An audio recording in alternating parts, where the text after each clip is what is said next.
আল্লাহ তাআলা বলেছেন মানুষরা কি মনে করেছে ঈমান এনেছি কথা বললেই তাদেরকে ছেড়ে দেওয়া হবে, তাদের কি পরীক্ষা করা হবে না?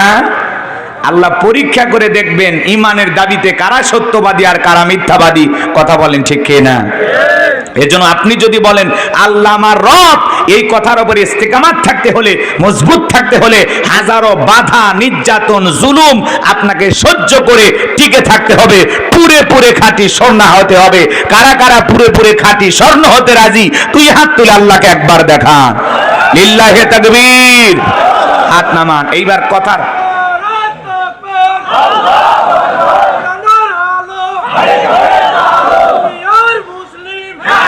আমার ভাইয়েরা গভীর মনোযোগ।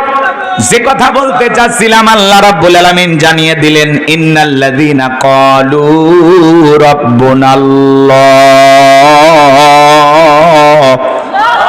আমার আল্লাহ ডেকে বলে নিশ্চয় যারা বলে আমি তাদের রব।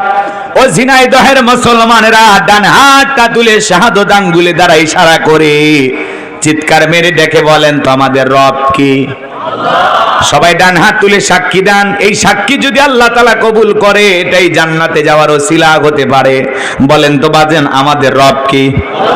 আর একটু জোরে ডাকবে বলেন আমাদের রব কে? আর একটু জোরে ডাকবেন আল্লাহ। কলিজার সবটুকু আবেগ ভালোবাসা নিয়ে ডাকতে বলেন আল্লাহ। আর একটু জোরে বলেন আল্লাহ। হাত নামান। এই যে আল্লাহ আল্লাহ বলে ডাক দিলাম, আমাদের আল্লাহ খুশি না বেজা? এ বাজান কেন ডাক দিবেন না? দুনিয়াতে যদি মাকে ডাক দেন মা মা মা, মা রাগান্বিত হয়ে বলে অত মেয়ে মেয়ে করিস কেন? বিয়ে দিলে দুই বাচ্চার বাবা হয়ে যাবি, তা মা মা ডাকা ছাড়লি না। কথা বলেন। বাবাকে ডাক দিলে বাবা বাবা, বাবা রাগান্বিত হয়ে বলে আর একবার বাবা বললে তোরে তুলে আসার মারবো। ভাইকে যদি ডাক দেন ভাই লিটন ভাই, শাহাদত ভাই, রুবেল ভাই, বলে আর একবার ভাই বললে তোর খবর আছে। কথা কয় না কে? এই যে দুনিয়াতে অতিরিক্ত মাকে মা বলে ডাক দিলে মা রাগান্বিত হয়, বিরক্ত বোধ করে। বাবাকে ডাক দিলে বাবাও রাগান্বিত হয়, বিরক্ত বোধ করে। ভাইকে ডাক দিলে ভাইও বিরক্ত বোধ হয়। কিন্তু এমন এক সৃষ্টিকর্তা, এমন এক স্রষ্টা, এমন এক আল্লাহ পেয়েছি, কোটি কোটি বার ডাক দিল বিরক্ত হন না যিনি, তিনি কে?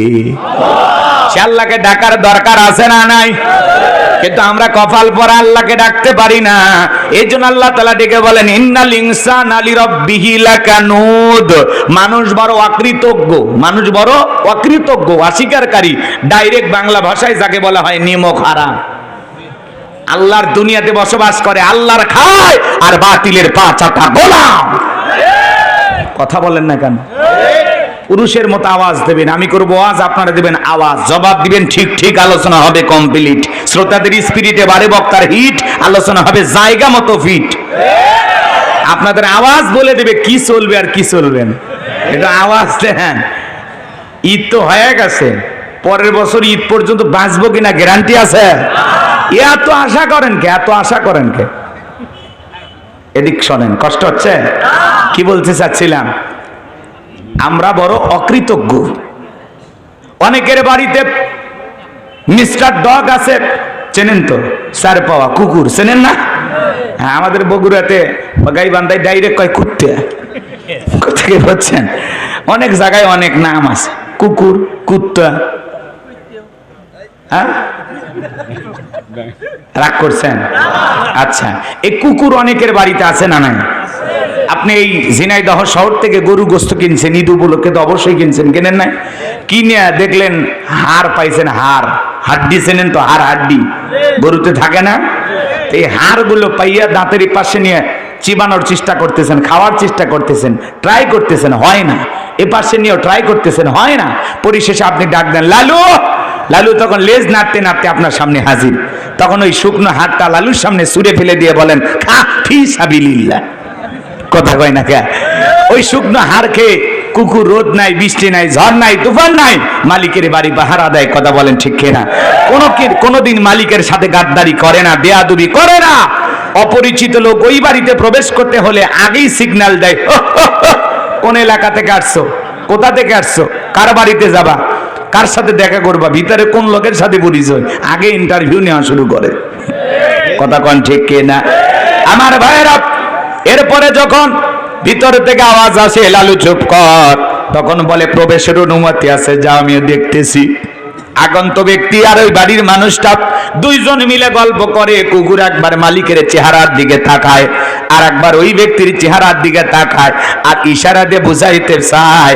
একবার শুধু বলেন লোকটাকে চেনেন না, এমন কামড় মারবো হাসপাতালে নিয়ে ছাড়া ভালো হবে না।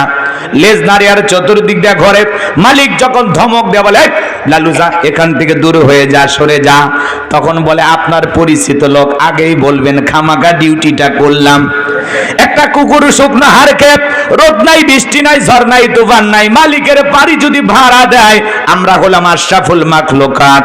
বড় মহাব্বত করে আল্লাহ তাআলা আপনাকে আমাকে সৃষ্টি করেছেন। আমার আল্লাহ বলেন, কুনতুম খায়রা উম্মাতিন উখরিজাত লিন-নাস তা'মুরুনা বিল মা'রুফ ওয়া তানহাউনা আনিল মুনকার। বলেন আল্লাহু আকবার। আল্লাহ তাআলা ডেকে বলেন, তোমাদেরকে উত্তম জাতি বানাইলাম, ভিআইপি বানাইলাম, মর্যাদা সম্পন্ন বানাইলাম। ওয়ালাকাদ কারামনা বানি আদম। আপনাকে আমাকে সম্মানিত করেছেন তিনি কে? আরো জোরে বলেন কে? লাকাদ খালাকনাল ইনসানা ফি আহসানি তাকওয়িম। এই সুন্দর আকৃতি দিয়া, এই সুন্দর গঠন দিয়া আপনাকে আমাকে সৃষ্টি করেছেন তিনি কে? চোখের জায়গায় চোখ দিলেন, চোখটা আল্লাহ তাআলা এই জায়গায় না দিয়া কপালের মাঝখানে যদি দিতেন, আর ফুটবল খেলতে গিয়া মাথা দিয়ে যদি হিট নিতেন, চোখ দুটো থাকতো না, ডিম্পোস হয়ে যাইতো। নাকটা আল্লাহ তাআলা এই জায়গায় না দিয়া পিঠের মাঝখানে যদি লাগা দিত, কোনো খাবার খাওয়ার আগে প্লেটটা পিঠের পিছনে নিয়ে বলা লাগতো, নাক মামু খাবারটা চেক করে দেখ, খাবারটা খামো না ফেলে দিমু। কথা কয় না গা? নাকের জায়গায় নাক দিলেন, চোখের জায়গায় চোখ দিলেন, ঠোঁটের জায়গায় ঠোঁট দিলেন, কানের জায়গায় কান দিলেন। আল্লাহ তাআলা দেখেন কত সুন্দর হাতটা বানায়া দিলেন। দুনিয়ার হাঁস মুরগি গরু ছাগল খাবার খায়, দুনিয়ার সমস্ত প্রাণীগুলো খাবার খায়, মাথা নিচু করে খাইতে হয়, খাবার খাওয়ার জন্য মাথাটা নত করতে হয়। আমার আল্লাহ ডেকে বলে, বান্দা তোমাকে আমি আমার আশরাফুল মাখলুকাত বানাইলাম, সৃষ্টির সেরা বানাইলাম। খাবার খাওয়ার জন্য তোমার মাথাটা নত করতে হবে না, সুন্দর করে ডিজিটাল কাঁটা চামচওয়ালা হাত লাগায়া দিলাম, গিটাই গিটাই ভাঁজ দিয়েছেন। কথাই বোঝেন না মনে হয়? এই যে গিরে গিরে এই যে ভাঁজ করে দিয়েছেন, এরকম হাতটা না দিয়া যদি আল্লাহ বাঁশের মতো সোজা করে দিতেন, কেমনে খাইতেন? এরকম তুলে খাইতেন।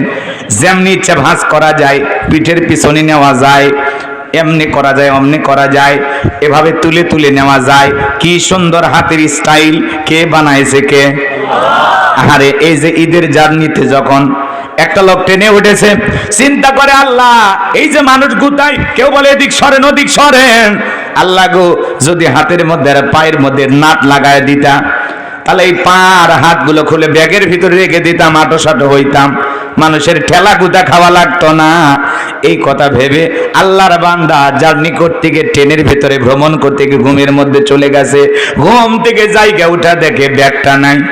মনে মনে তখন চিন্তা করে আর কেঁদে বলে, আল্লাহ আমার মতো পাগলের বুদ্ধি শুনা তুমি যদি আমার পায়ের মধ্যে হাতের মধ্যে নাট লাগায়া দিতা, সারাটা জীবন রেল স্টেশনে পড়ে কান্না করা লাগতো, বাড়িতে যাওয়ার ভাগ্য আমার হইতো না।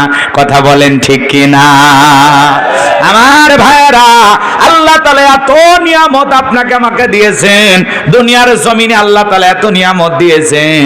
আমার আল্লাহ ডেকে বলে, বান্দারে পৃথিবীতে যা কিছু দেখো, হুয়াল্লাযী খালাকালাকুম মা ফিল আরদি জামিআ। বান্দারে পৃথিবীর জমিনে যা কিছু দেখো, সবকিছু আমি আল্লাহ পাক তোমাদের জন্য সৃষ্টি করেছি।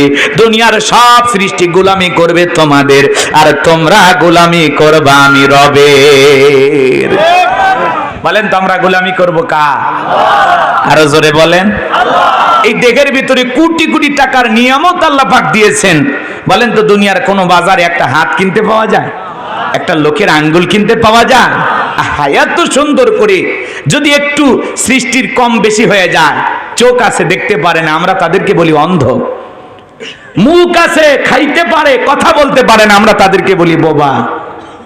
হাত আছে কিন্তু নড়তে পারে না, অসহায়, আমরা তাদেরকে বলি কি? প্যারালাইজ বা পঙ্গু। দুইটা পা নাই, আহারে, আছে না? এমন আছে না? তো দুনিয়াতে আল্লাহ তাআলা নিপুণ ভাবে হোক চেহারা কালো, হোক লম্বা, হোক খাটো, হোক ফর্সা, কোনো সমস্যা নাই। আল্লাহ তাআলা নিখুঁতভাবে আপনাকে আমাকে সৃষ্টি করেছেন। আল্লাহ চাইলে প্রতিবন্ধী বানাইতে পারতেন, আল্লাহ চাইলে অন্ধ, বোবা, কানা, ল্যাংড়া, লুলা বানাইতে পারতেন, আল্লাহ চাইলে হিজড়াও বানাইতে পারতেন। কথা কয় না। আপনাদের ঝিনাইদহে তো হিজড়া চেয়ারম্যান আছে, নজরুল নাম নাকি না, নজরুল ইসলাম ঋতু, বেচারা সেই কিন্তু ভাইরাল চেয়ারম্যান। কথা কয় না কেন? বাংলাদেশের প্রথম তৃতীয় লিঙ্গের একজন মানুষ চেয়ারম্যান হয়েছে। আপনারা ভাগ্যবান এই দিক দিয়া যে আপনাদের জেলার নাম প্রথমে চলে আসবে। কথা কি বুঝতে পারছেন? এরা মানুষের সাথে মিশতে পারে। কথা কয় না কেন? কি হয়েছে? কেমন যেন লাগতেছে?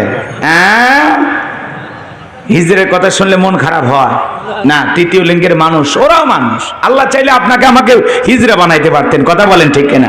ওই রানী, ঋতু, নজরুল ওদের মতো আপনাকে আমাকে বানাইতে পারতেন। হাই রে, ভাইরাল হিজড়া কিন্তু আপনাদের এটা। তো যাই হোক, আমি চেয়ারম্যান মানুষ, সম্মান দিয়েই বলতেছি। বাংলাদেশে এরকম দেখবেন এক সময় তারা এমপিও হতে পারবে। কথা কয় না কেন? হতে পারে তো। ওই যে রানী আমাদের রংপুরের খুব চেষ্টা করলো, কিন্তু ওই যে কি করবেন, পারেনি। চেষ্টা করতেছে, পারেনি, ভবিষ্যতে হয়েও যেতে পারে। কথা কি বুঝতে পারছেন? তাহলে ওনারা এইরকম ভাবে এগিয়ে যাচ্ছে। যাই হোক বাজান গো আমার, আমি লম্বা করব না, তাদেরকে অসম্মান করে কথা বলবো না। আমার ভাইয়েরা, এই দুনিয়ার জমিনে নানা ধরনের মানুষ আল্লাহ তাআলা সৃষ্টি করেছেন। যে আল্লাহ তাআলা এত সুন্দর করে আপনাকে আমাকে সৃষ্টি করে